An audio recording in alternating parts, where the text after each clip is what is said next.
When you think stock exchange, do you see starchy and uptight bankers? What if you could earn as much as them exactly where they do, but without having to leave your room and without having to... Hey everybody, Crypto Mentor here. It is January 2nd, 2018, and let's talk about Digibyte.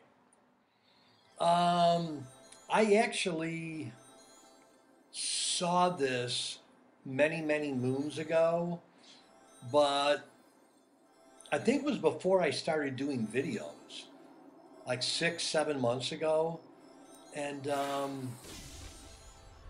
I don't know, I like it, and I want to talk about it. I did a video last night. Was it on Omisigo? And this is the first month I've ever done this, but I've got cliff highs, soaring 20s, which so far has seemed to be a good investment for me. I'll just say that.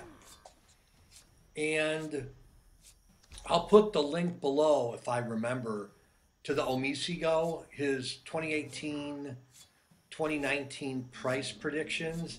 And I'm going to do the same thing here with Digibyte.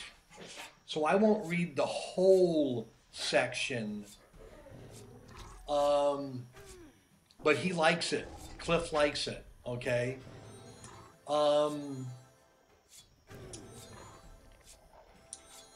Digibyte's going to be becoming more widespread in 2018 and 2019, which I'm assuming he means, that the price is going to be going up. He really doesn't do a lot of price target points per se, although he has done it before with Bitcoin, Litecoin, and a little bit with Ethereum.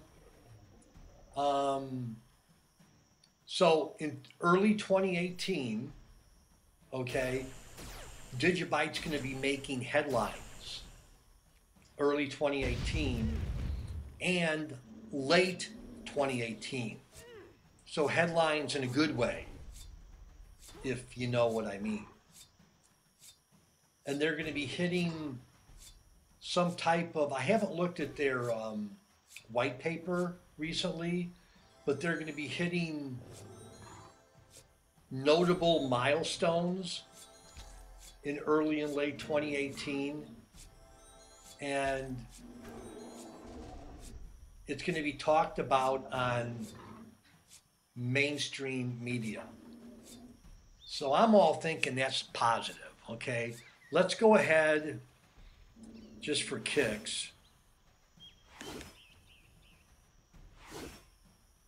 So today, January 2nd, early afternoon, mid-afternoon, I guess, 6 cents. But these are the coins, tokens I like. They just, no one knows about them. You buy them, you accumulate, no one knows about them. It's 0.0001. Boom, boom, then it pops up to 5 or 6 cents, and then gets a little attention, and time goes by, volume builds, boom, it pops up. So I've always been a delayed gratification investor. Like, I don't care what it does tomorrow. I don't care what Digibyte does next week. I don't care what it does next month. I care about where it's going and where it's going to be in 5, 10, 15, 20 years. If you know what I mean. And no, not that. Here's their website, digibyte.io. I'll put that in the link below too. So I'll put the Omisigo and this one, and you can take a look at it. I haven't been on it late. I mean, I'm on it now, but I haven't been on it lately. But I don't know. I like it. I know you work hard for your money. I work hard for mine. I'm not giving you investment advice. This little humble YouTube channel is for education and entertainment. But take a look at Digibyte. Let me know what you think. Please subscribe. Give me a thumbs up or a thumbs down if I deserve it. And I'm going to do another video on EOS, I think. I just talked to a friend in Guatemala, and he was asking me about EOS. Anyhow, Crypto Mentor 99 want to add value to your crypto day, your crypto education.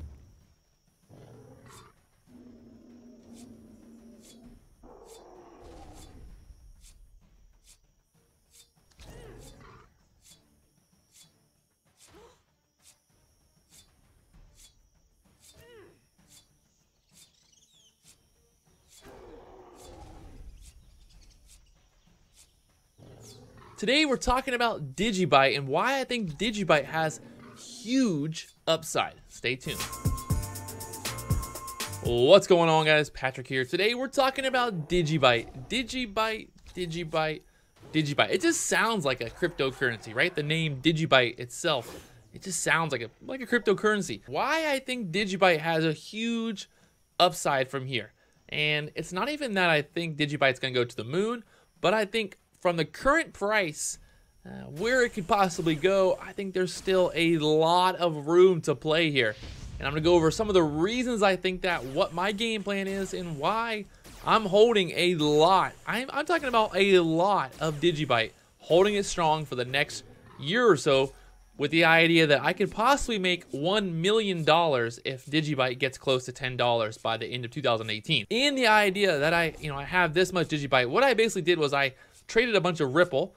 Ripple went up to like 380, and then I started exchanging Ripple for Digibyte. I also bought some Digibyte back when it was even cheaper, so it worked out beautifully, and I didn't really invest that much actual dollar bills. So I didn't really invest that much. I mostly used all my Ripple profits, all that crazy move from Ripple where I got in there below $1, went to 380, took that profit and invested it into Digibyte. But I want to talk about why I'm bullish and kind of talk about why I think Digibyte has a lot more upside compared to other coins on the market. All right, so right now we're looking at the Digibyte website. Let's go look at the chart really quick, actually, just to give you an idea of where we're at right now price-wise, where this thing could possibly be heading. So when I first got into Digibyte, I got in here down at the 5-cent area, 5 cents, 6 cent area. I bought a little bit. I bought like 30,000 coins when it was about 5-6 cents. And I was like, hey, I'm gonna buy a couple, I'll let it hold.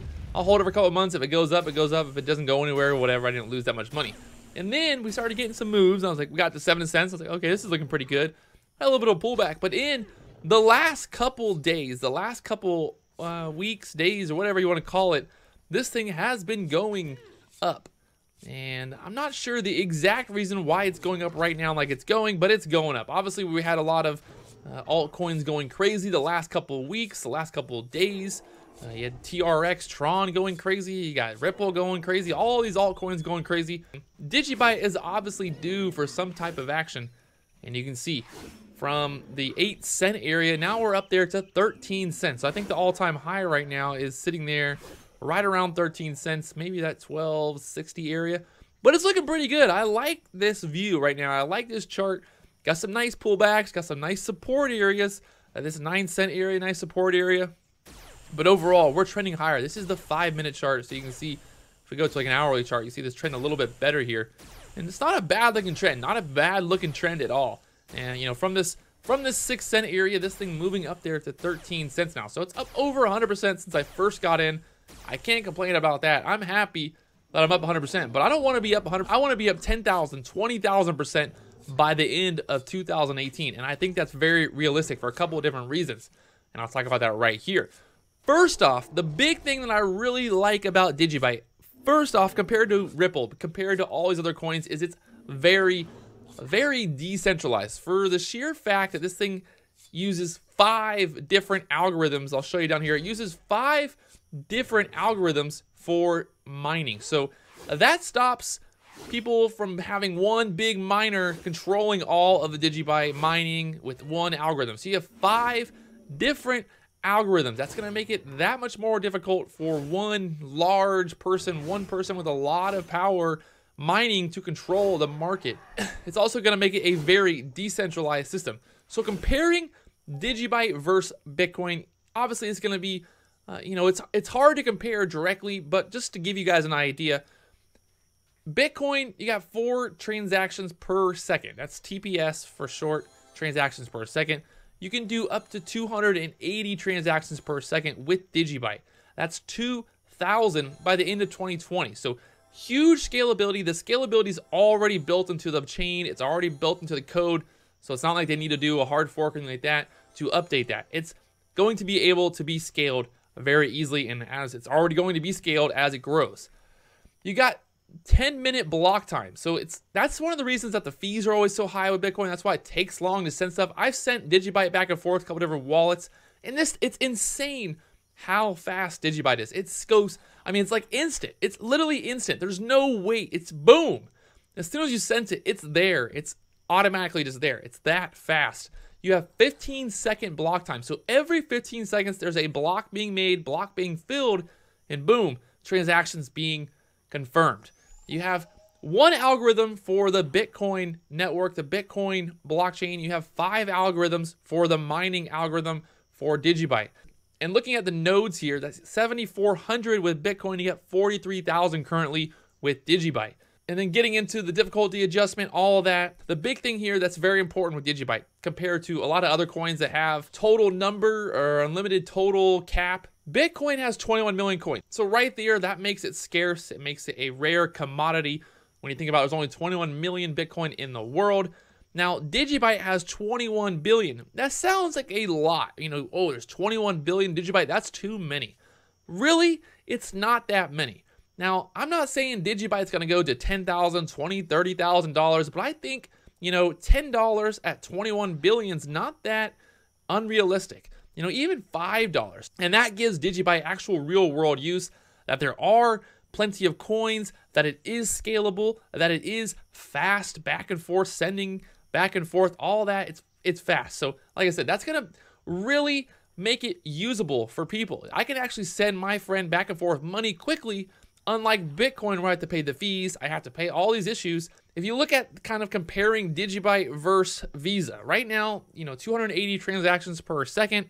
2020, we're gonna have 2,000 transactions per second. That'll be the same as Visa, basically. That's the same as Visa, basically, confirms and transacts every day. And then compare that, you know, into the future, how scalable Digibyte is on the blockchain and the actual technology there. So there's a lot of stuff coming for Digibyte. This is not like Ripple where one company owns this coin. It's not like a lot of other coins that are manipulated. Digibyte wasn't pre-mined. Digibyte wasn't just created and then they're holding a bunch of Ripple in a escrow account, basically promising the market that they're not going to flood the market with Ripple, but at the same time they could, where Digibyte, you know, every coin has to be mined. They started mining Digibyte for the first time in 2014, so Digibyte is 4 years old now, which is, it's good to see that there's a track record with Digibyte. It's not just brand new, some guy didn't create it last week, and it has potential here. Another thing to be looking at here is just kind of the overall how large Digibyte covers the world, how many nodes there are. Like I said, it's 40 times faster than Bitcoin, 5 times more secure and more scalable than Bitcoin. It's already used in over 82 countries worldwide. A couple people talked about how Digibyte, they saw it was used at their local airport for parking, which is really cool. I didn't even know that until I saw that online. You can see kind of where Digibyte fits in the ecosystem. You know, you have all this different stuff going on here. Digibyte really belongs right there below Litecoin, right below Bitcoin. I think Digibyte has huge potential to really kind of be that $1, $2 area where Digibyte can be sent around the world quickly, fast, and it's not going to be this thing people hoard like Bitcoin. Same time, Digibyte still could, you know, get to that $10 area, have no problem.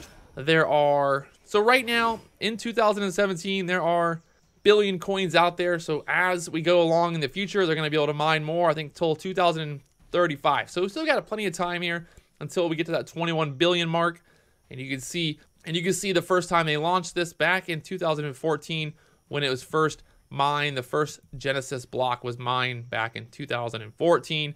It's good to see that there is a track record, that there is some kind of proof of concept here. Digibyte is being used. It's going to be used more and more as we go on here in the future. There's a lot of technology built into the actual system, built into the code. You have all these options to be able to put stuff into a Digibyte. And the same sense as you have smart contracts with Ethereum network, you can do smart contracts with Digibyte network, which is really cool.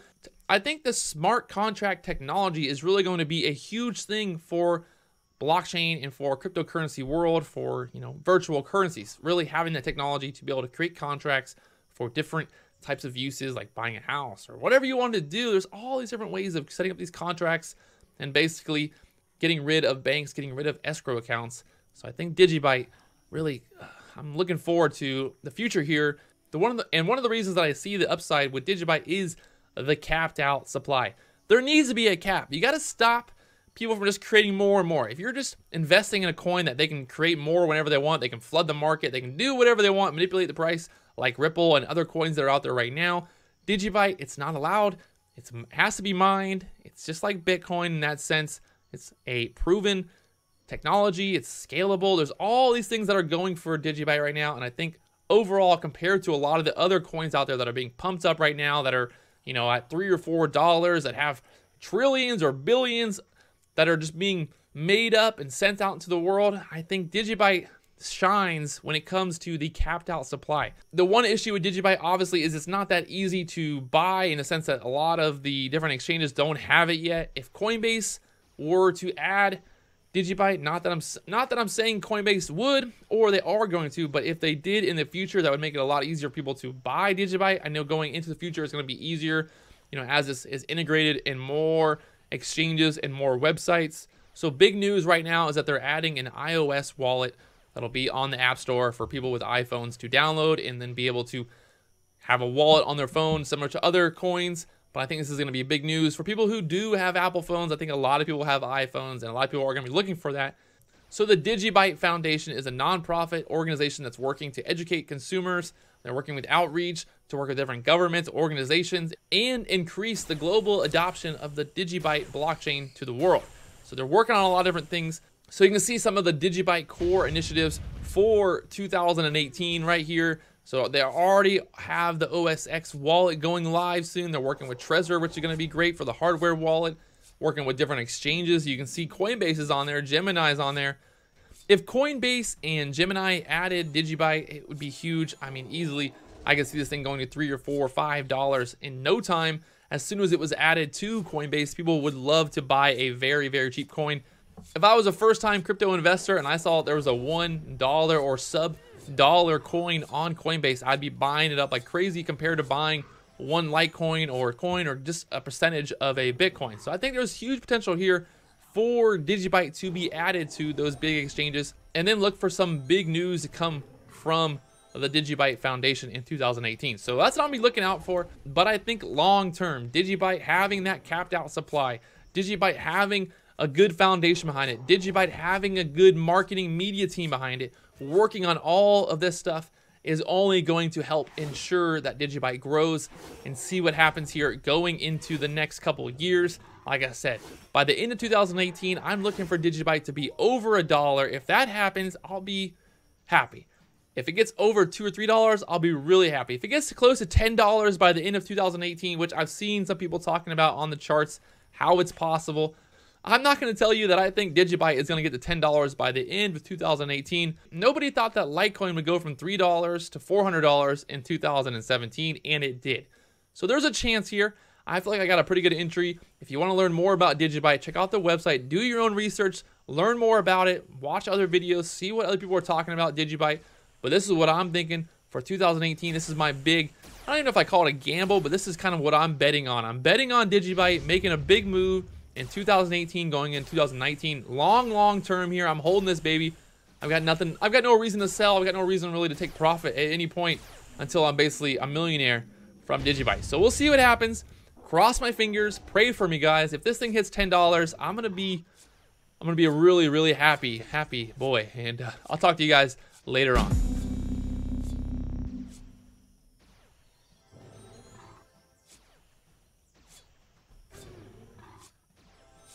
When you think stock exchange, do you see starchy and uptight bankers?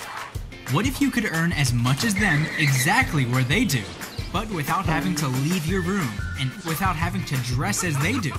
All you need to do is log into simplefx.com. There you can trade currencies, commodities, equities, cryptocurrencies, and many more. All that via your laptop or mobile, while you're at a cafe, on a bus, or still in bed. probably think it requires lots of money to start. We found a way around that. Thanks to leverage, you can trade with much more than you actually have. You're not sure when to buy and when to sell? We offer features which help you make a trading decision, market news and sentiment data, a variety of tools for technical analysis, and a chat where you can run your idea by fellow traders. You'd like to stay anonymous? Open a Bitcoin account that guarantees it. On top of that, all the Bitcoin deposits and withdrawals will be completely free of charge. Eager to gain even more? It's good that you ask. Join our affiliate program. Recommend us to your friends and earn money on their trades. We're there for you 24/7. Just go to simplefx.com and start making money. SimpleFX. Simple as never before.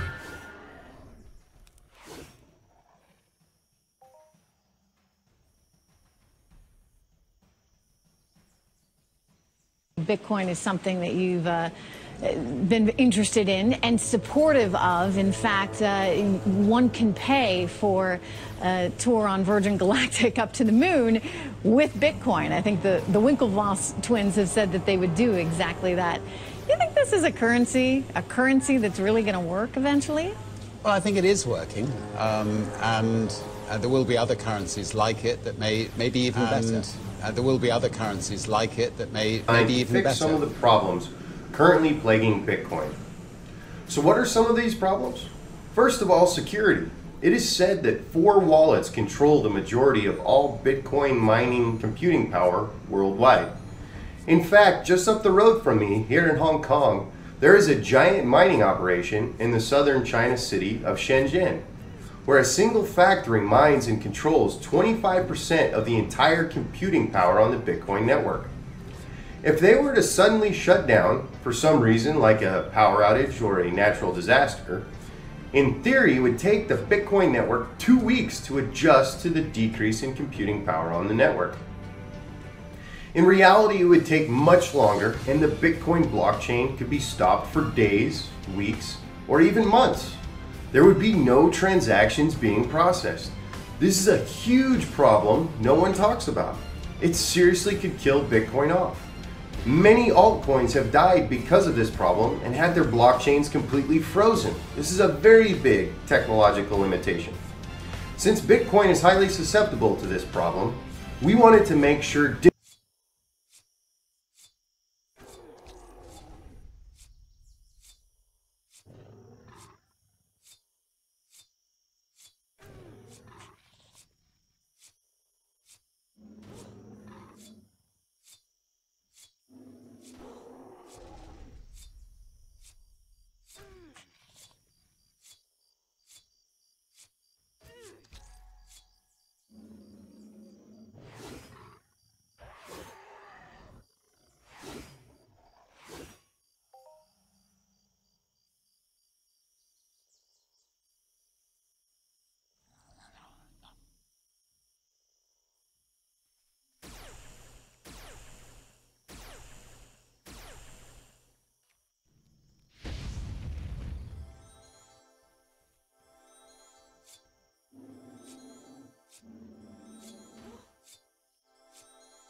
Welcome.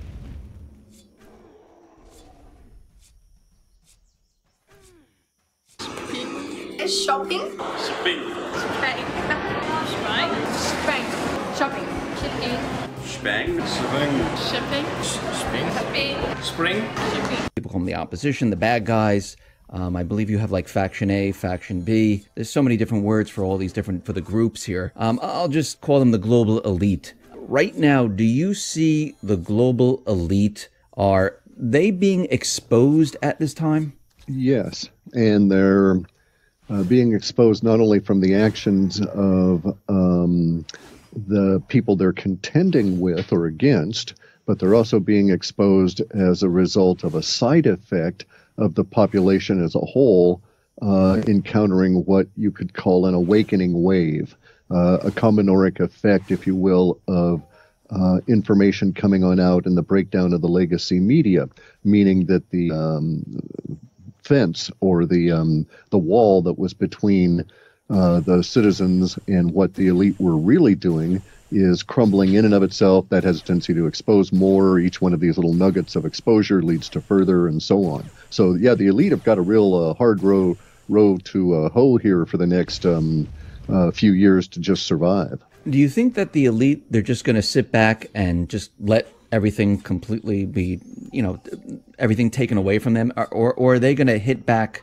Does your report say anything about the elite like hitting back or doing anything, creating events or anything like that? We don't have anything at the moment indicating anything like a false flag or coordinated attack or that sort of a response. Now, we have to bear in mind that we would fall into a trap by saying the elite and thinking of a monolithic, centrally controlled, single kind of point reaction, just as erroneous as calling the vast amount of people that work for the United States federal government as the government. There's just not a single thing going on with the elite. There's many disparate motivations. So some of the people are going to cut and run. We've seen this in the data sets at various levels as the minions depart. The practical reality that we're facing has a power pyramid at its top that has been controlled for some 70 plus years by secret societies that have been infiltrated and are being used to hide criminals. The criminals are both criminals against the populace economically and against the populace in many other different forms, including the pedophiles. And so the criminality has been hidden by the juxtaposition of the secret societies being ubiquitous throughout government as well as in the media. So the justice system. And this is a guy in the free media space. I won't go into his name, but anyway, so real quick here. So our Procter & Gamble thing works. Go and look at my video for all the guys in the free media on the big G spot. It'll give you some other tips there. And here's something to know. When you're doing your descriptions and stuff, if you were to put in an actual legalistic kind of a description as to what Pizzagate actually is every time, instead of using Pizzagate or some other term like Procter & Gamble, if you were to just put in a legalistic description like this video explores, or is a documentary exploring the potential for alleged, sexual abuse, blah, blah, blah, and you did it as though it was that kind of a thing, you're going to get a different categorization on that video within the YouTube as well as Google. And you'll find that you're getting into an entirely different audience just by changing the language and how it manipulates their algorithm. So you can use both of these, put in multiple different descriptions of that video within the description space. It'll take a lot of text in there. So use it. You can pre-can these things and just plop them in. Legalistic phrasing is what I call long-term values. So long-term values are much better than using slang, which is the immediacy values, because they're savvy to this. If you're talking immediacy, PewDiePie kind of stuff, they know it's a flash in the pan, it's trending, but they don't have to deal with it 3 weeks from now. Okay. The other hand, though, if you're talking about some of these legalistic language, more corporate talk, then you're up with the big boys where they want to keep that video up there circulating year after year after year. And it can even impact your trending associations within their algorithm this way. Okay, and then language ties to corporation sponsors in order to get polluted both ways. And then here's one last thing. If any of the free media has a problem this way and they have a little bit of money, they may want to actually consider buying advertising. And I say this very judiciously. I was able to get 82.5% conversion rates off of Twitter. And I use Twitter engagement in the Twitter ads. People that do this will know what I'm talking about. And I was able to get an 82% conversion rate, which would lead to tens of thousands of views. So, and it was on cheap keywords. And I'm not touting my own product, or rather I'll do it this way. Anybody in free media that's suffering, if I've heard of your website, you write to me and say you're going to take the advertising approach, I'll give you a free copy of my book on advertising, and I'll give you a year's access to my software to use the Twitter feed with my weighted algorithm on there to get the keywords so that you can, take these guys on. And it's a cooperative effort. This is enlightened self-interest. The more that they use the book, they'll tout it more and so on. So I don't mind giving it away. See, so. Cool. That's very generous. That's awesome. Okay, and now we can go on to the other woo-woo stuff. Okay, well, you mentioned Twitter, and I called up an email that I sent to my two compadres on SGT Report, Matthew and Peter, actually last night, and it said this: please follow these folks on Twitter to stay up to date on Pizzagate. They're breaking news, and I'm going to just try to run through this list. It's an incomplete list, but these people, I got to tell you, Cliff, what's going on Twitter right now is just incredible, and it's hard to keep up. It's impossible to keep up, but I think Angela Pizzagate is not manipulated 7. Then there's a gal at Susie Dowd. Yeah, Susie Dowd. Yeah. Incredible. At Zanting, at Dern Exit, at Dawning Psalm 63, and Thomas Burnpain. These people are breaking Pizzagate news all day long, every day. I mean, they're doing a better job than I can because I've got so many other, irons in the fire. I'm trying to do all this stuff. I got the website, I got the YouTube channel. I'm doing an interview with you right now, and they're breaking news on Twitter. So here's the question. What is the WebBot's data suggesting about Pizzagate, about Podesta, about WikiLeaks, about Comet Ping Pong, about any of this, what I'm now calling Pedogate? It's the global pedophilia ring, which I don't think the elite can hide at this point. It's obvious what's been going on. It's out. It's broken. We knew this. The data, actually, I think maybe I talked about it in October or November. And the data sets had basically said, okay, it's coming out. Now I have an issue here, okay? Because I don't want to pollute the stream, right? The people that are out there actually doing the work and law enforcement and so forth, they've got to follow on that, which is the prosecutions and so on. And so I occupy a kind of a weird position in that people are already referencing some of my work in court cases, which really kind of freaks me out. So I've just got to be a little bit careful there. We've got a lot of data and stuff in here about what's going on, but I'm not going to get into personalities for obvious reasons as a result of that. But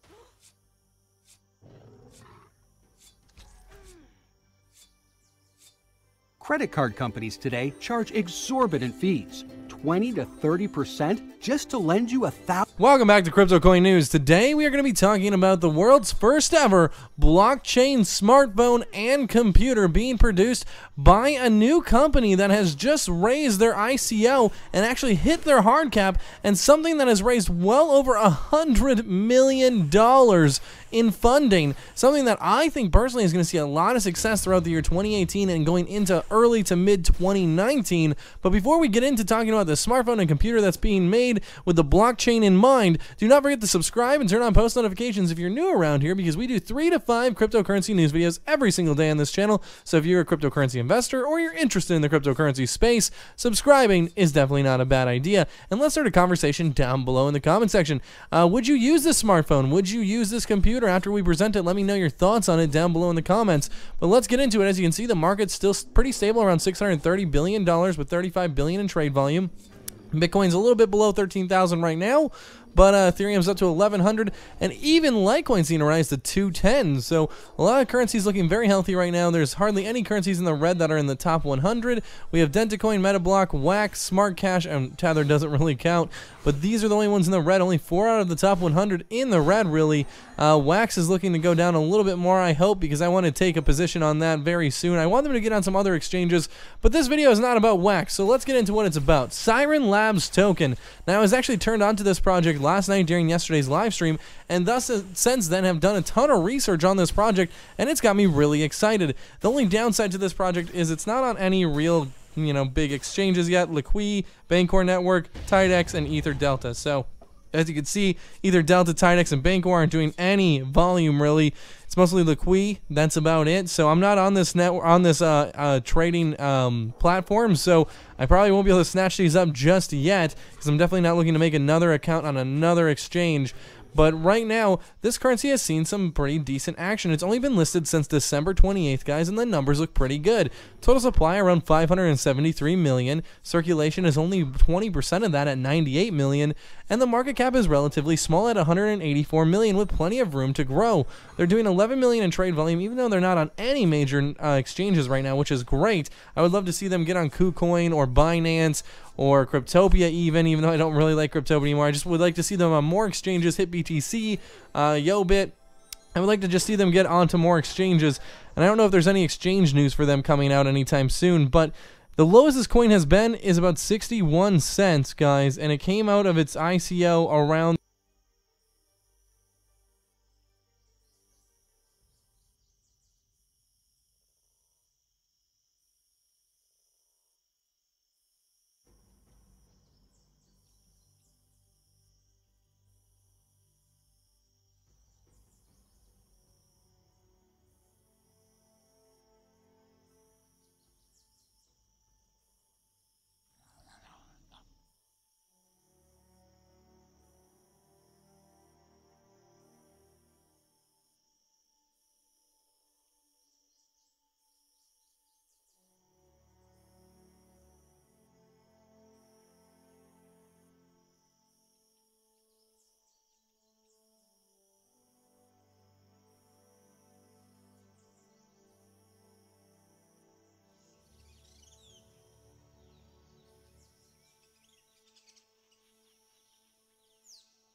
Hi everyone, today I will be analyzing Syrian Labs or Feenie project, a secure open source consumer electronics for the blockchain era. Before we get to the definition of the problem, let me say that Syrian Lab was founded in 2014 and their flagship product, the Solarian phone, the world's most secure phone, came out in May of 2016, costing $16,000. Now that we got this out of the way, let's see what they define as an issue and their plan to solve it. I believe you all have a clue already on what they're aiming to do. Smartphones and PCs were never designed as security or privacy as a major factor. However, they are essential to ensure the trust of the blockchain network. As technologies such as cryptocurrency mining, trading, and online payments become available for these devices, they turn into even more valuable targets for malicious actors. Many apps that we download harvest data by asking for more permission types than already need. and so jeopardizing our privacy. Nowadays, smartphones are just as vulnerable to hackers and malware as PCs, but are even harder to protect. Another problem with modern smartphones is that they have so many capabilities. Thanks to a hyper-competitive marketplace, there is a constant race to add more and more features. This has two implications. One, security often lags behind, and second, the potential attack surface is enormous. It is relatively easy for a determined attacker to hack a device, access it, and obtain data.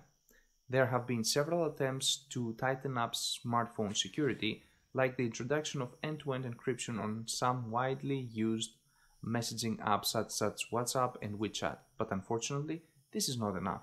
While an app may be secure, this does not help if you have already been tricked into downloading a piece of malware that sends screen captures of your messages or records your call. To prevent such attacks, smartphones must be secured not only against external intrusions, but also at the hardware low level of the phone itself. This can only be done through tightening the operating system itself, which means that the phone must be developed in its entirety, as the necessary level of protection cannot be achieved through app development alone. These considerations have forced manufacturers to secure mobile phones to develop phones which are both expensive to produce and provide limited usability in favor of security, and therefore leave no room for advanced features. Syrian Labs plan to tackle and solve these security and privacy challenges while maintaining full uncompromised usability. How they plan to solve all this? By the introduction of Feenie smartphone, Feenie PC, and sealed operating system. I will be analyzing those products on the platform section. Their team consists of 42 members and 7 advisors. Moshe Hogif is the founder and CEO. Notable advisors are Steven Rayo, which is the co-founder of Ethereum, Guy Ben-Archie, co-founder of Banker, Takeshi Aito, former CTO of Sony Mobile, and Juan Laporta, which all soccer fans must be aware since he was the former president of Barcelona. As you all know, I do not pay much attention to the advisors, but this project has already created a product similar to what they plan to create. They have the know-how, so there is no question if they can deliver. Attracting such a huge names into their cycle is just amazing. Plus, I could not ignore the fact that they have Google as a partner. We're talking about Google here. There's no information if it's just going to be the Android operating system or they have partnership in other areas. Other partners include IOTA, Status, Alignment, and Bancor. Personally, I believe that so far no other ICO had such a team, not because of the name or the advisor or the partners. I mean, Google is really huge to have in it, but due to the fact that they already created a product as a team in the past. Let's take a look on the devices they plan to create. Feenie devices are the first cyber-protected blockchain-enabled mobile phone and PC. They enjoy the functionality of Android operating system plus a suite of cybersecurity technologies, giving users safe, reliable access to the blockchain. Feenie devices form an independent blockchain network, a distributed ledger both scalable and lightweight, operated by IOTA's Toggle technology and Syrian Labs security ecosystem. Feenie is free from centralized backbones and mining centers, capable of providing fast, free-less, and secure transaction. Feenie devices will run on Syrian Labs' open secure operating system, sealed operating system. This is designed to support inherent blockchain applications such as crypto wallets, secure exchange assets, encrypted communications, and a P2P resource sharing ecosystem for payment and apps supported by the SRN token. The SRN is the Feenie network default currency. And here we can take a look on the products. The Feenie smartphone, as you can see, it's going to be secure P2P source searching. And the technology side, they will have a 5.2-inch display, 256 gigabyte internal memory storage, which is enough, 8 GB of RAM, and so on. Camera. And then, what's the thing that I'm looking more forward to is the first blockchain all-in-one PC built on thin client, as they claim practices here. Additional computation power can be added through Syrian Labs peer-to-peer resourcing sharing protocol or via cloud-based service. Those devices will cost about $1,000 for the phone and $800 on the Feenie PC, and that's their target price. And now that we saw all these amazing products they have in line, let's take a look on their roadmap. As mentioned before, Syrian Labs was founded back in 2014 and they launched their first flagship phone, Solarian, in 2016. Syrian Labs will have a crowd sale event with funding scenarios. To deliver everything they promise, they need $75 million. Personally, I don't believe that will be an issue, but indeed they ask for a large sum of money. They plan to start Fina development in the first half of 2018 with the devices development, and they plan to launch Feenie products if they raise the money in the second half of 2018. Now, they do not specify if all products will be released, since they have first to make the money to create them. They have a barrier of 25, 50 and 75 million. Now, looking at their roadmap, it seems kind of confusing if the launch is in the second half of 2018 or first half of 2019. This is important for investors, so a clarification would be amazing. Syrian Labs was announced on Bitcoin Talk on October 18 of 2017, and it seems that with no emails, not many people paid attention to it. Plus, people seem to fail to understand what they're aiming to build here. They have about 7,500 followers on Facebook, 1,500 on Twitter, and about 1,450 members on Telegram. Okay, enough. Telegram is fake. I mean, seriously, with such a low exposure on Bitcoin Talk, you don't get 1,500 people on Telegram. I mean, I expect them to grow rapidly. They don't need fake users. What they aim to do is revolutionary. So stick to it, people will join. Down to price and token distribution. There will be no exact number of tokens created, but from whatever is created, 40% will go on sale, 10% will go to the founders and team and it will be vested for 12 months, 10% to operating system implementation, 5% to fees and bounties, and 35% of the total number of tokens will be allocated to Syrian Labs to be used for future strategic plans. Well, what could I have expected from a company with such big advisors and partners? They're worse, of course, when it comes to money.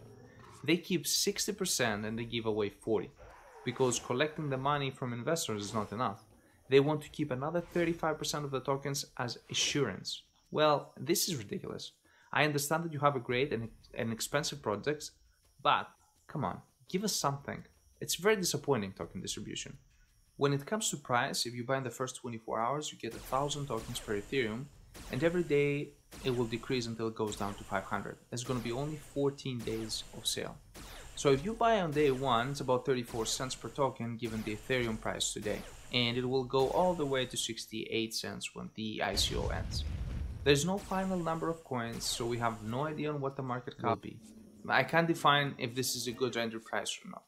It's a big mess when it comes to the ICO details. Very disappointing. This is one of the toughest ICOs to make a call on. Their idea has a basis, their team is one of the best we have seen, their advisors and partners are all top notch.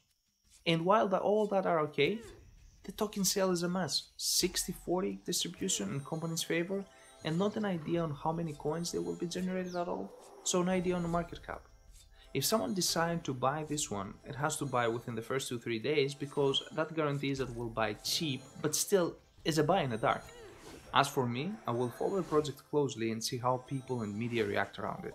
If they have a good vibe and manage to make the 75 million they need to create all 3 major products, that can fly in the long term. We're talking a year minimum here. If not, who knows? So it will be a last minute call. Always do your own research before investing. Thank you for watching. Make sure you hit the subscribe button for daily ICO reviews. Have a great day.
男はてめえのやり方でやる。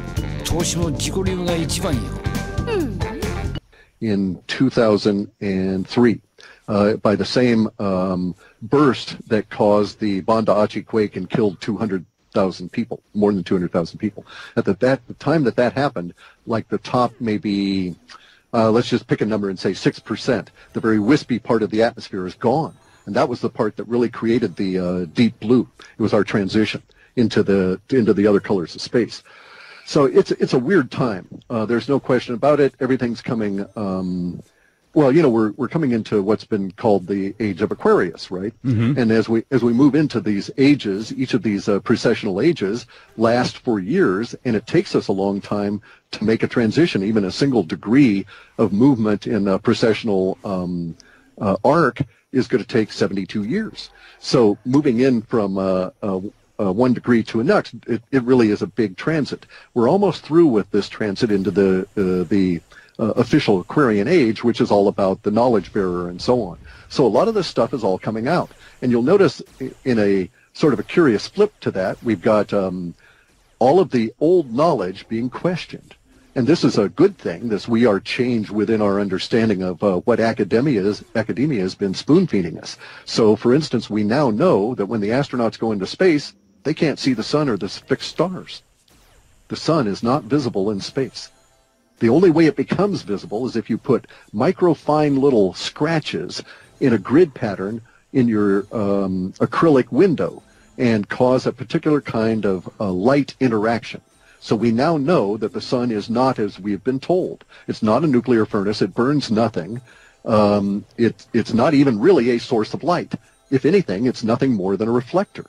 And that's true of all the what we call the stars, all the fixed stars. When you get out into space, you can see the planets, you can see the moon, you can see anything that reflects light. And in fact, when you're down here on Earth, if you examine the idea, you cannot see any light source. You never get to see a light bulb. You don't get to see the light emerging out of the light bulb. What you see is the reflection of that light on a glass surface. So our understanding of the basic elements of reality is twisted, and it's been twisted probably quite deliberately by these guys, but also because they're ignorant. They don't understand a lot of this stuff themselves. And there's been a lot of stuff that's been hidden from them. So, for instance, you get a lot of people that will say, oh, XYZ theory is correct, something we've had for a long time. Let's pick one. Oh, Darwin. Okay, Darwin's got a good theory about evolution, right? And so everybody says, well, it's all settled, you know, we know the dinosaurs died, blah, blah, blah, and, you know, it's all due to evolution. And it's like, well, okay, yeah, Darwin's theory is good, but Darwin in his theory did not acknowledge nor even speculate about much of reality. So his theory has to be kind of like chucked out the window. I'm not saying that, there is a God that comes around and creates things, but I'm saying that his approach to this does not acknowledge space aliens, does not acknowledge the true history of humanity, and is piggybacked on, all of Darwin's work, by the way, is entirely piggybacked on the Judeo-Christian concept of creation. If you eliminate that underpinning, then that X number of years ago the Earth was created, X number of years after that there was a volcanic period, X number of years after that we got water, all of this kind of stuff. All of that, basically all of that creation understanding extracted from the Judeo-Christian concept, monotheistic concept, is not valid. We don't know that any of that stuff ever occurred. I'm not saying the Earth was created whole with trees on it or anything at all like that. I'm just saying that the progression that we've been told by academia all of our lives is not valid and has as much validity as the idea that you can see the sun and space and stars, which is not true. And so here we are at a point in the Aquarian age manifesting when all kinds of stuff is being questioned. You got people out there saying the Earth is flat, that you could actually walk, if you knew the way to go, you could walk across the Earth onto this other part of the flat plane and walk over to Mars. And if you could do it, you could walk to the moon. And so you got people questioning everything. And this, I think, is a good thing, simply because academia is so basically full of shit. And they've had us all boxed in their little boxes all these years. This innovation wave, getting back to that for a moment, is going to come out of all of these people questioning all of this stuff and finding out real stuff about reality that will then be piggybacked on by other people to make our lives better in the future over the course of these next 10 or 15 years.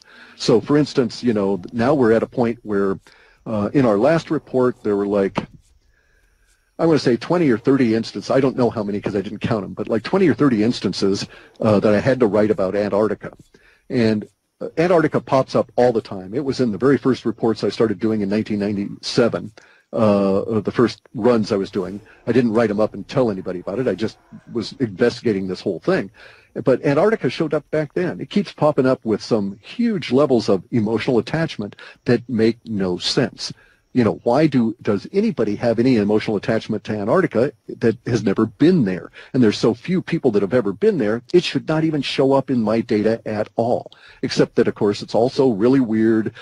And now we know that, you know, everything we've been told about Antarctica, except for the fact that there's ice on it, is probably bogus.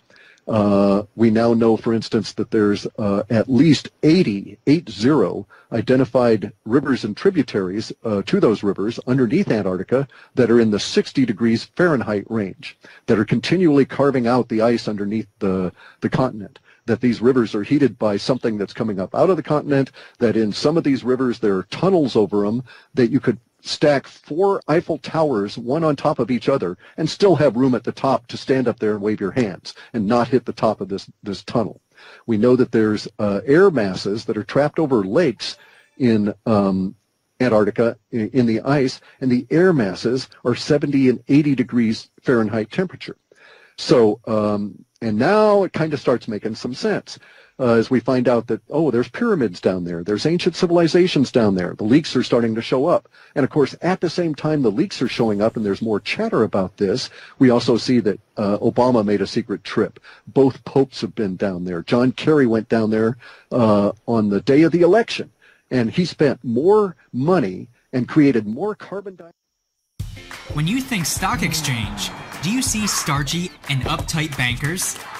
What if you could earn as much as them exactly where they do, but without having to leave your room and without having to dress as they do?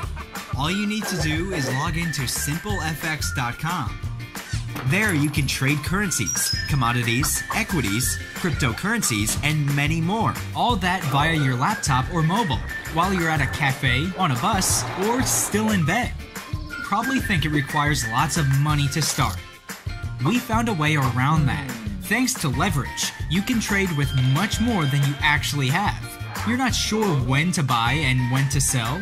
We offer features which help you make a trading decision, market news and sentiment data, a variety of tools for technical analysis, and a chat where you can run your idea by fellow traders. You'd like to stay anonymous? Open a Bitcoin account that guarantees it. On top of that, all the Bitcoin deposits and withdrawals will be completely free of charge. Eager to gain even more? It's good that you ask. Join our affiliate program. Recommend us to your friends and earn money on their trades. We're there for you 24/7. Just go to simplefx.com and start making money. SimpleFX.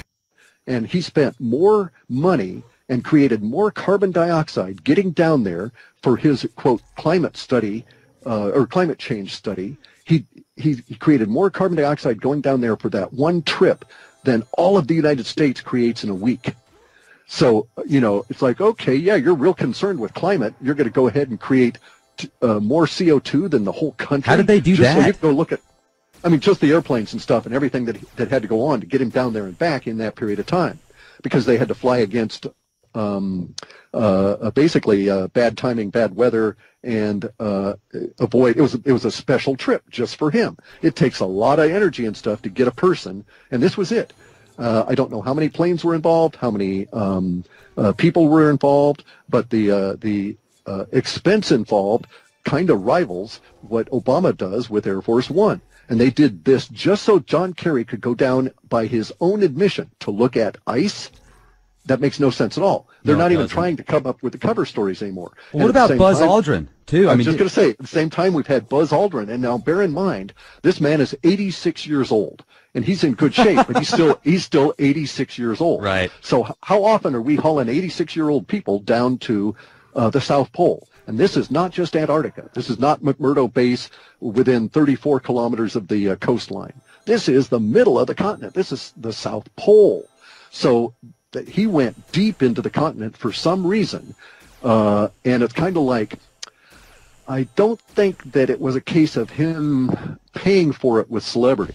It's my opinion that someone requested that he do that, and I don't know why. Any speculation as to what the request or who it came from even would be just speculation. But we do have the facts. He went down there and he suffered. Maybe it was somebody from Antarctica that said, "Hey, we want to talk to Buzz.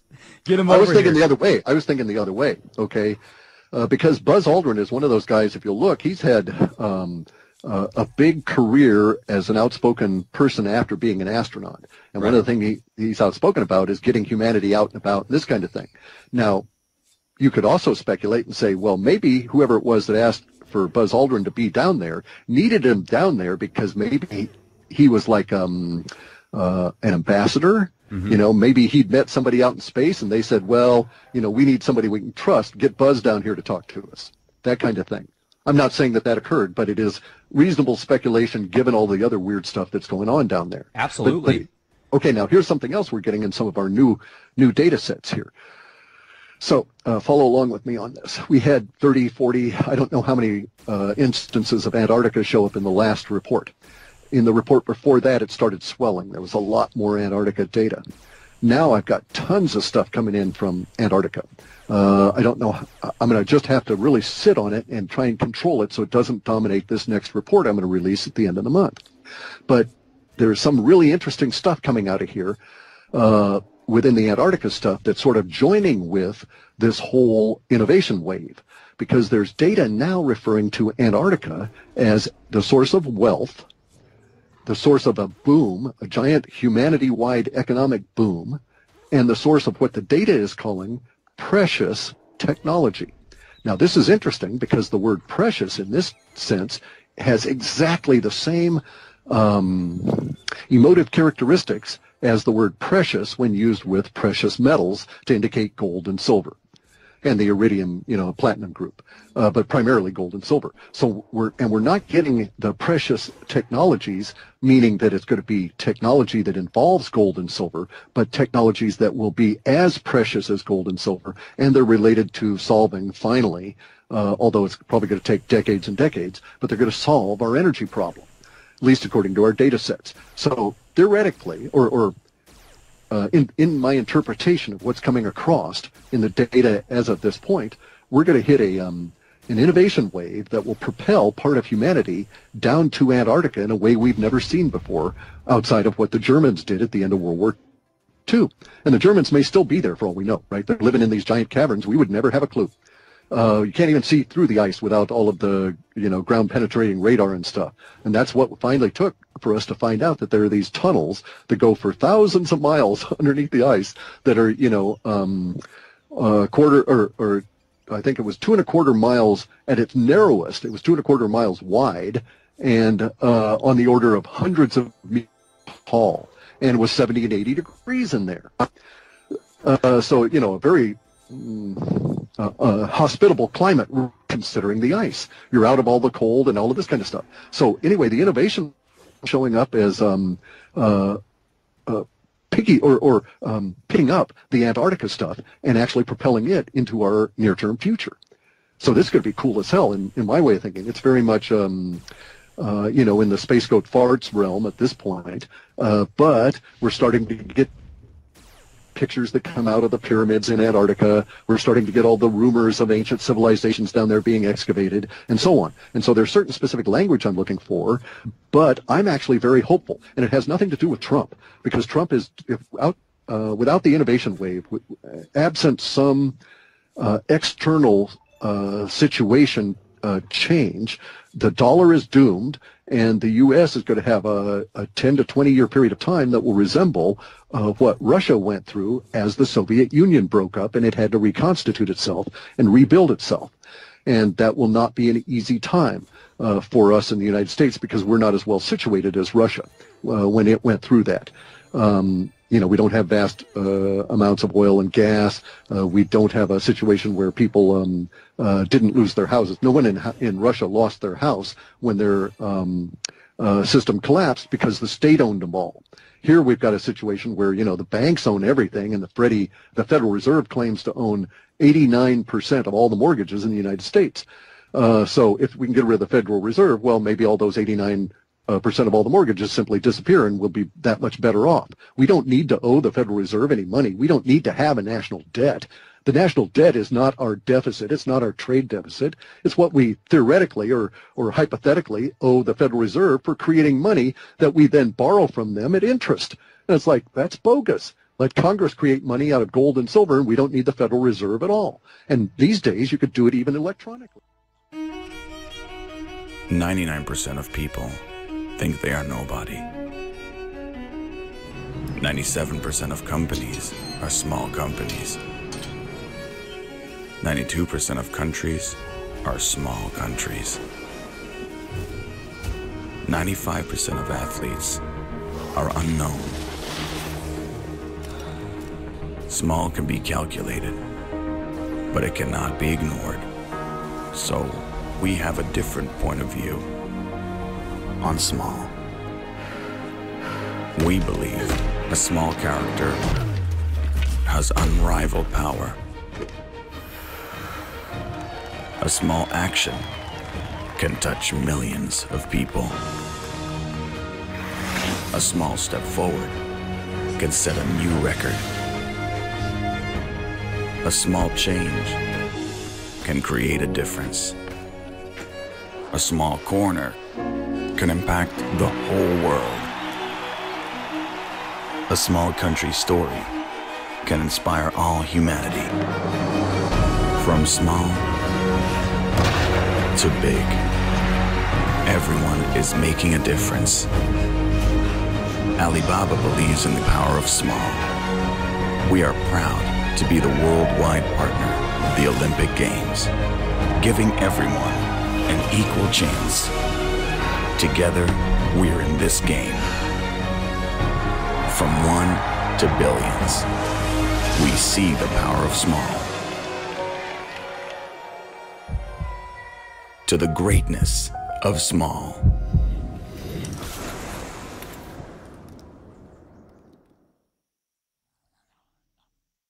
We don't need the Federal Reserve at all. And these days, you could do it even electronically. You could have micro payments in gold and silver digitally done, and it's quite trivial. It's on the order. Well, it's been accomplished already with Bitcoin. We just have to piggyback on that technology. So our situation is hopeful, and there's a lot of openings and stuff here. And I think it's all cracked. I think we're in that crack-up boom, and the bad guys are going to. The power elite are going to start withering, and we'll be able to break out of this constraint that has got, a whole generation living in their parents' basements and a whole generation without skills, having gone through a terrible schooling system that provides them with all kinds of self-esteem, but not the ability to tie their shoes except in one form of a knot. And basically, they probably can't even tie their shoes because they've been given Velcro. So they're lacking all these kinds of skills. And we see this affecting our national health at the moment in the sense of economic. How can we possibly compete with China, Russia, India, or Indonesia when they graduate, just as an example, 1 million engineers for every lawyer, and we graduate 1 million lawyers and 1 engineer? It just is not going to happen. So the United States has to redo itself. Trump is the visible face of that, and but in my opinion, it wouldn't have mattered if Trump had not run. There would have been someone else that would have been the populist face that would have taken over, and we'll be on to this path. Let me jump in real quick if I Sure. can. I have a friend and somebody that's actually going to be coming on the show next week that does these Vedic star charts, and she has to have your exact date of birth, where you were born, etc. And there's all these different alignments with the stars. Now, I used to be a lot more skeptical than I am now, and I'm still neutral on a lot of things, and I take everything with a grain of salt, of course.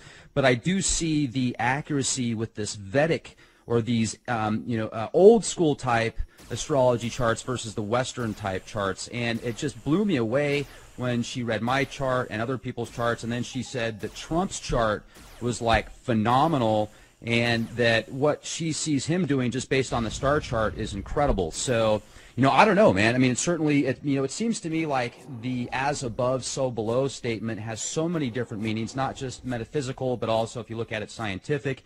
And I wonder sometimes if the signs in the heavens, what we see in the stars, are a micro, essentially, thing here that happens, the same thing, like a reflection, if we're all in this together. And one thing that I do notice, I'm looking at the tweet that Buzz sent that immediately got deleted on Twitter. It says, "We are all in danger. It is evil itself."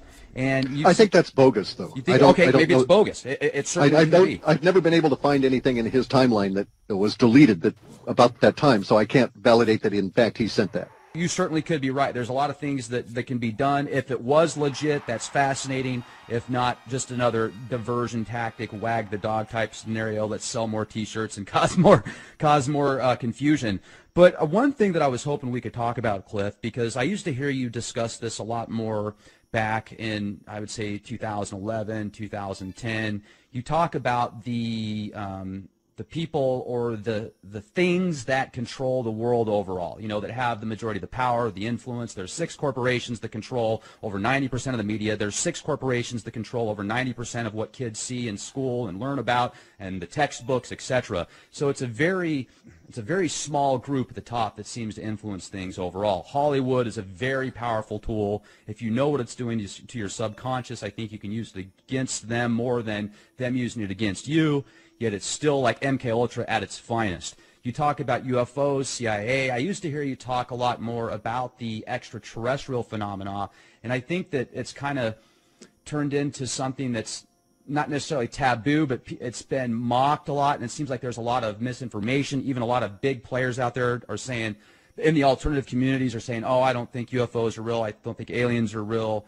I personally firmly believe that there is an extraterrestrial presence out there. Can I prove it without a shadow of a doubt? No. I'm going to say that's my opinion, yet I've got a pretty good actually there's on this. Okay, you could prove it. Sorry to interrupt. You could prove it. I wouldn't say beyond a shadow of a doubt, because that implies that that's actually basically insisting that you overcome doubt in someone's mind, and I would actually never say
By the way, we just had had an instance of that pop up. The seven, as the existing powers that be at that time, had a soft coup and taken over Judaism, thrown out its original god, and set up Odonai, a male god, in that original god's place, and had invented all these rules and stuff. So Jesus's crime was that he was against Hebrew revisionism, against the Talmud and the Torah, because they were bogus, based on bad information, and that Jesus was saying we should all go back to the original God of the Proto-Hebrews that was over 1,000 years old and was a male and female figure. Now here's the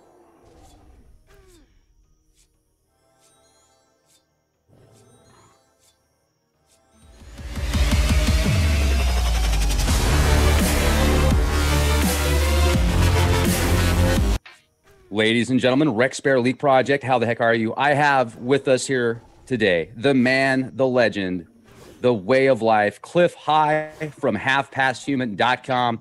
I've been following Cliff now. Hold on a second. I have to hit the mute button here. I've been following Cliff now for probably 8 years, 7, 8 years. And I remember all the way back in 2011 when the web bots, I feel, picked up on Fukushima before it happened. And, you know, just every single time he comes out with one of those reports, which you should pick up, by the way. I'm on page 8 right now of a 36-page report that I just got from Half Past Human, and I've already got 8 different podcasts to talk to you guys about. So I'm going to do my best to condense it here to about an hour. Cliff's got a ton of stuff to do. He's probably the smartest guy I've ever talked to, and we're going to break down a bunch of stuff today, folks. So thank you for waiting, and Cliff, thanks a lot for coming back on the show, man. How the heck are you? Doing fine. Right on. And I'm a little warmer than most of the country, so doing really good. Even here in Texas, yeah, I was walking around with a spacesuit on earlier. People are like, wow, where are you from? But anyway, it's Texas. So you get kind of weak out here when it comes to the cold weather. Now, I really want to talk about, first of all, I've got some notes that I took. There's some major changes that the web bots are picking up that I was reading.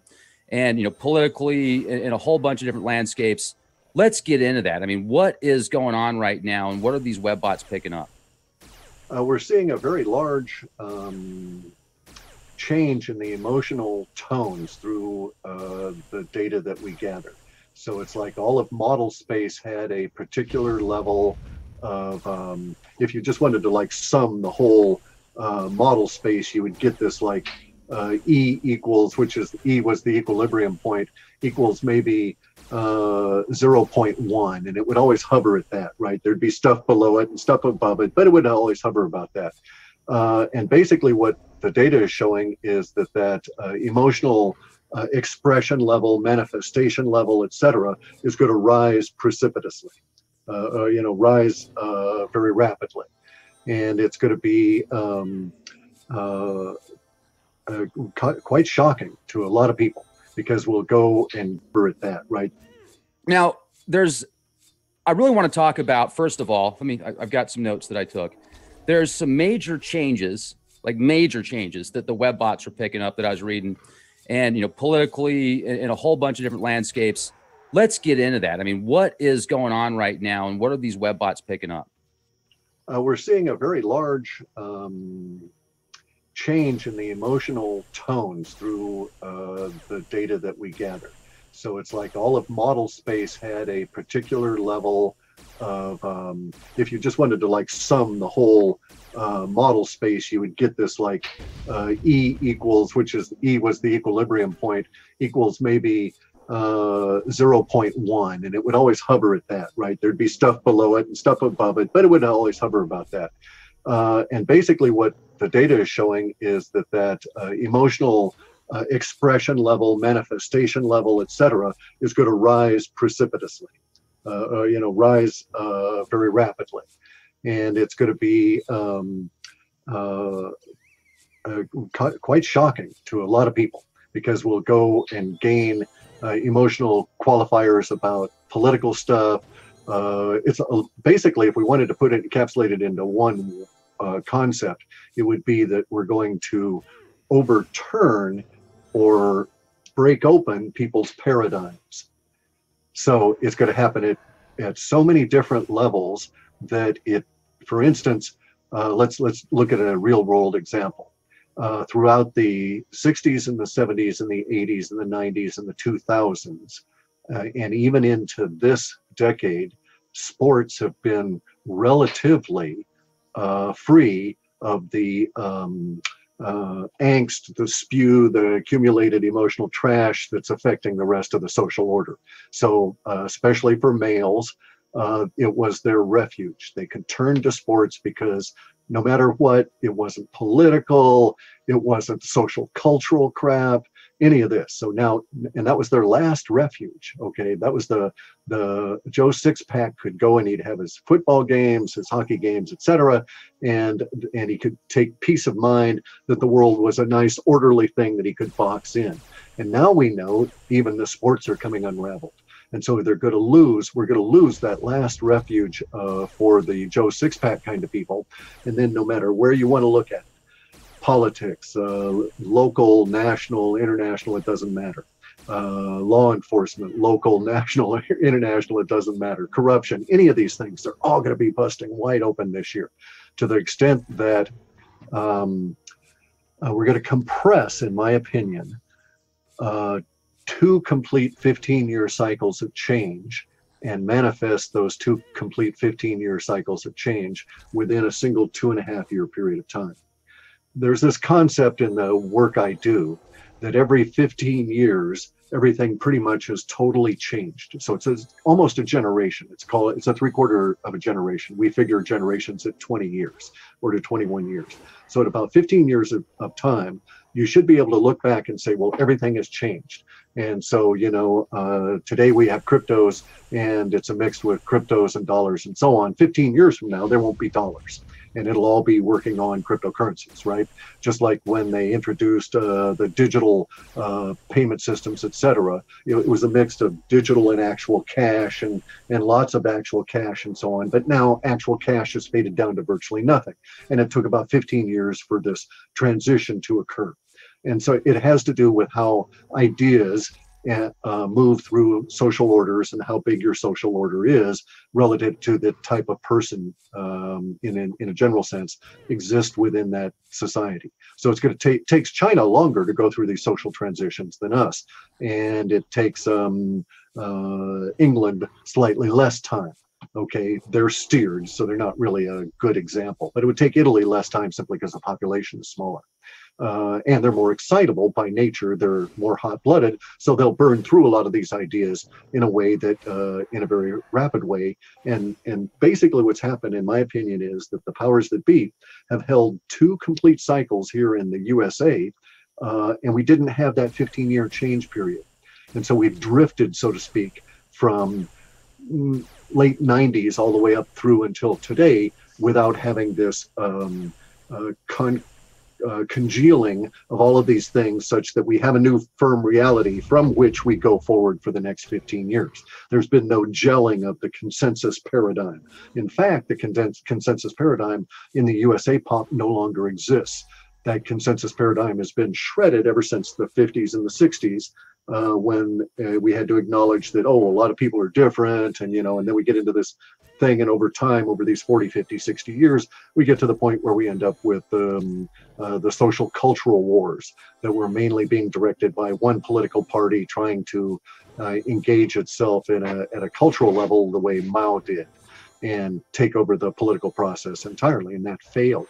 And their timing was bad. But because of the things that were going on, we didn't have those 2 15-year cycles, and the intervening 1 to 1.5 years period of time in which we congealed our paradigm. And now those paradigms have broken open. 2018, we're going to go through and have to deal with all of it in a very rapid period of hardly a year, such that we can start congealing our paradigm in 2019 and 2020. And it's just interesting. I don't know why or how it was accomplished, but in my opinion, we did not have the 2 complete cycles. We basically just drifted for those 2 cycles without having the conclusions brought in. Well, it's fascinating how quick this cryptocurrency craze has really picked up, and the media is pushing it. And I don't know if you ever get into the predictive programming and movies and all sorts of media. That's one thing that I've always been pretty good at picking up on because I was taught at a younger age how to really look for it in one of the classes that I took in high school. And it's just always fascinated me. But anyway, so Mr. Robot has that portrayal. If you've seen that series, there's a lot of predictive programming in it. China, don't watch TV, so yeah.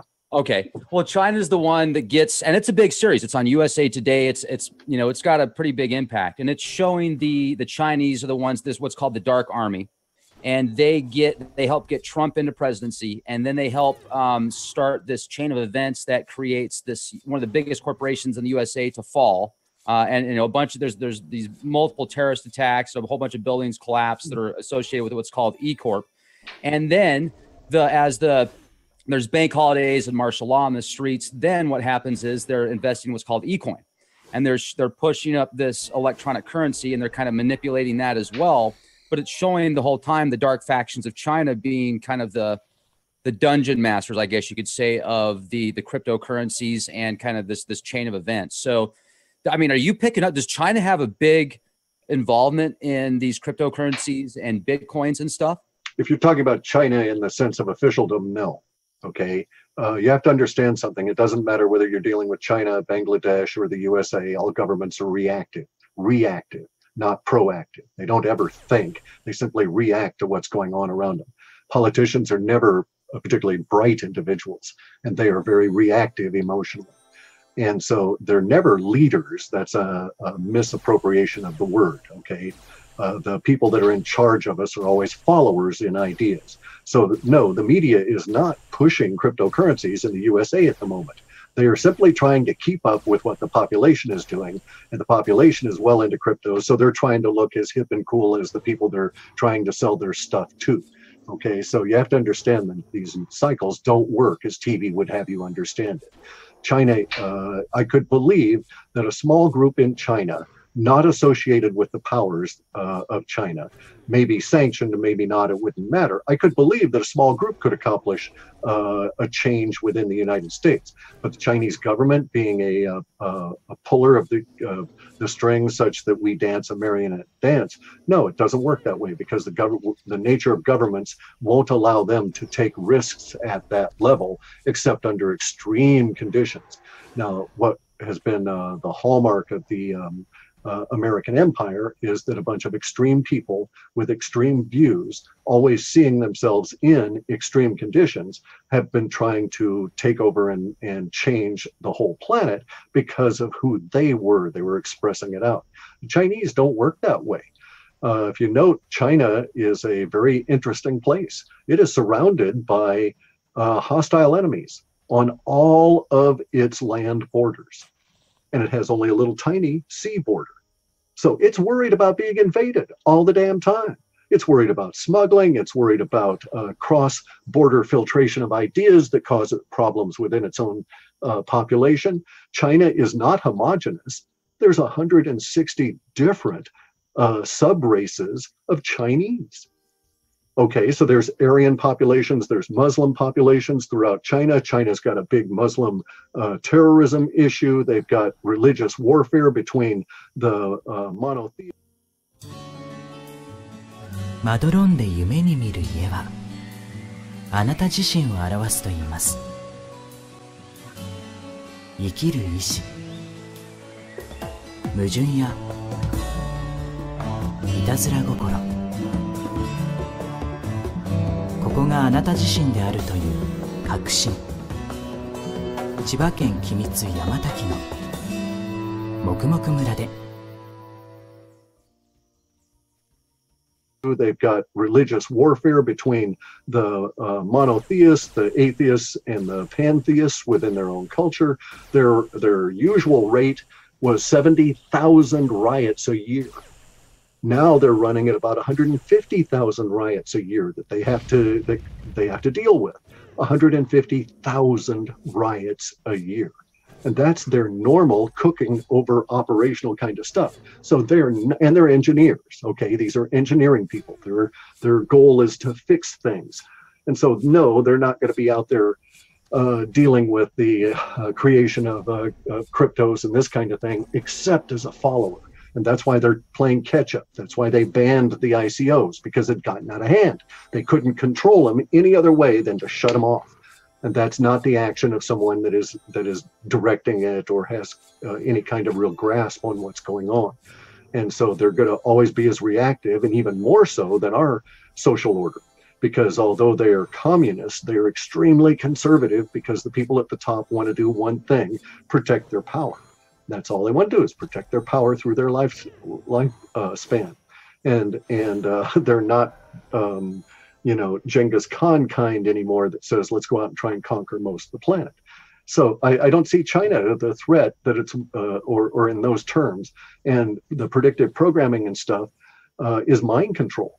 And so you have to be aware when you're looking at these things. Yeah, you're seeing those images, but you are reacting to them, and you're getting thoughts in your head you would not have had otherwise.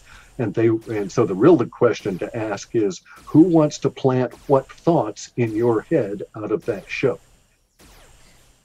And that's another thing too, when you look at the possibilities of who actually created Bitcoin. It's, you look it up, it's Satoshi Nakamoto. That's an alias, and there's quite a bit of speculation. There's been people that have sent me information that said they know who made Bitcoin. There's been stories that have come out. Could it be Elon Musk? Could it be an artificial intelligence? Could it be a bunch of horseshit? Yeah. Gas from Uranus? Yeah. I don't know, but who do you think Satoshi Nakamoto is? Well, Satoshi is less of an issue, okay? Satoshi did not invent cryptocurrencies. What he did was to come up with what is known as the solution to the double spend problem. Because cryptocurrencies, digital currencies, electronic digital assets have existed conceptually since the late 60s. And they were discussed and written about throughout the late 70s into the 80s and even into the early 90s. But there was always this problem that could not be overcome, which was the ability to double spend electronic currencies if you did it rapidly enough, right? So, and Satoshi had a brilliant idea, which was the blockchain, the consensus algorithm, which causes or stops the ability of the digital asset to be used in two places at once, which is really one of the nature of the digital media. Create once, copy infinitely. Only you don't want that with a currency. And in fact, you need to go the other way. You want to have very strict controls on creation.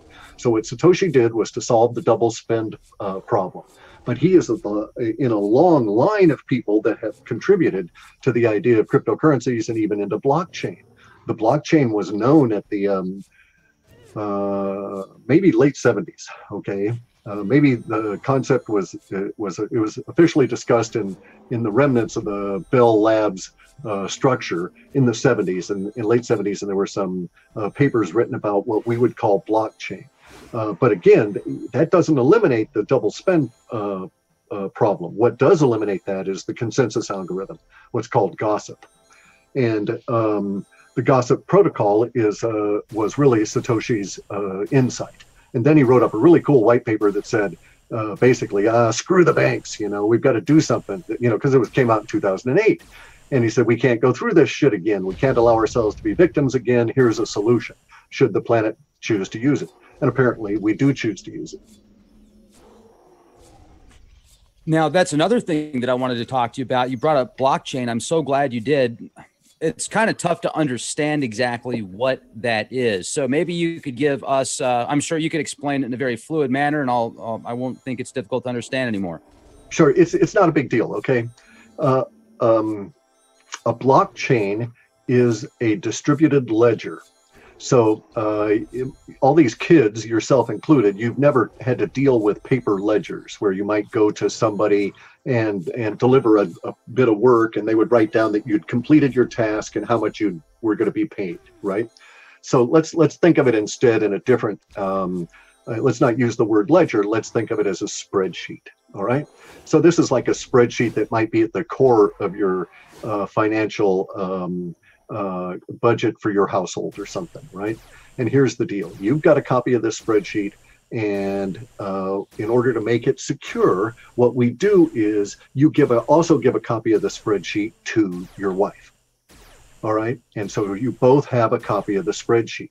And then you write a little tiny chunk of software that makes sure that any change made to one copy of the spreadsheet is instantly, as soon as it can possibly be done, reflected in the other copy of the spreadsheet, so that they're 100% linked. So if your wife says, I'm going to spend, $99 on chrysanthemums, and it'll instantly show up in your ledger, and you say, then you'll be able to say, oh, damn, she spent that $99, and so now I can't buy orange soda. Okay. But it's sort of like, so it's like a sort of a checkbook in that regard, right? Again, something a lot of kids wouldn't understand. But this concept of the linked spreadsheet really is what the blockchain is. And so you have all of these computers that all have a copy of that same page in that spreadsheet, and the software's goal is to make sure that all of those pages agree and to work out any differences and irregularities that may crop up, and that prevents the fraud. So if you wanted to spend the $99 on the orange soda, you could type into your spreadsheet real quick, I already spent that $99, but then the computer's going to say, no, we've got a timestamp, we know you're bullshitting us, she really spent the $99 and she gets the chrysanthemums and you don't get the orange soda. And that's what it does. So there's the ledger part of it that sits on all these millions of PCs. And then you have a chunk of software that's written that coordinates across the internet, checking timestamps. So they're all asking each other, okay, what time did she actually write down that she was spending the money on the chrysanthemums? And you get, and then there's 55 computers that say she wrote it down at 1:09 p.m. And then they've got your PC that says you wrote down that you spent it on cider at 1:08 p.m. And so the 50 are going to say, take a hike, dude, we outweigh you. And thus it's reconciled, thus the chrysanthemums get the money and the orange soda does not. Sort of makes sense? Oh, it totally does. Now that makes me ask a question for somebody that might want to take advantage of that system. You use a computer like the one in China as an example, where there is calculating 93,000 quadrillion floating points per second. Could they use that one computer against 1,000 regular PCs? Because we don't care about what the individual PCs are doing. It all works off of atomic time. And this is why I'm really good at understanding what's going on with the blockchain. Because before anybody does anything to their ledger, they go out and they get an agreed upon algorithm for what time it is. So even if that computer is a millisecond ahead of yours, it won't make any difference because of the way in which the consensus algorithm has to happen. It's not just your PC that has to record it. You've got to put it out with this gossip protocol and get all these other PCs, all these other computers to accept it. And so, yeah, you can get yours out really fast, but if none of the others accept it, then it doesn't do you any good. You can't bust the system, so to speak. You can't game it that way. And then what they did for Bitcoin was they stripped it down to its essentials, eliminated what we call attack surfaces in the computer security world. Every single chunk of code is a potential attack or exploit surface that allows some level of hacking potential.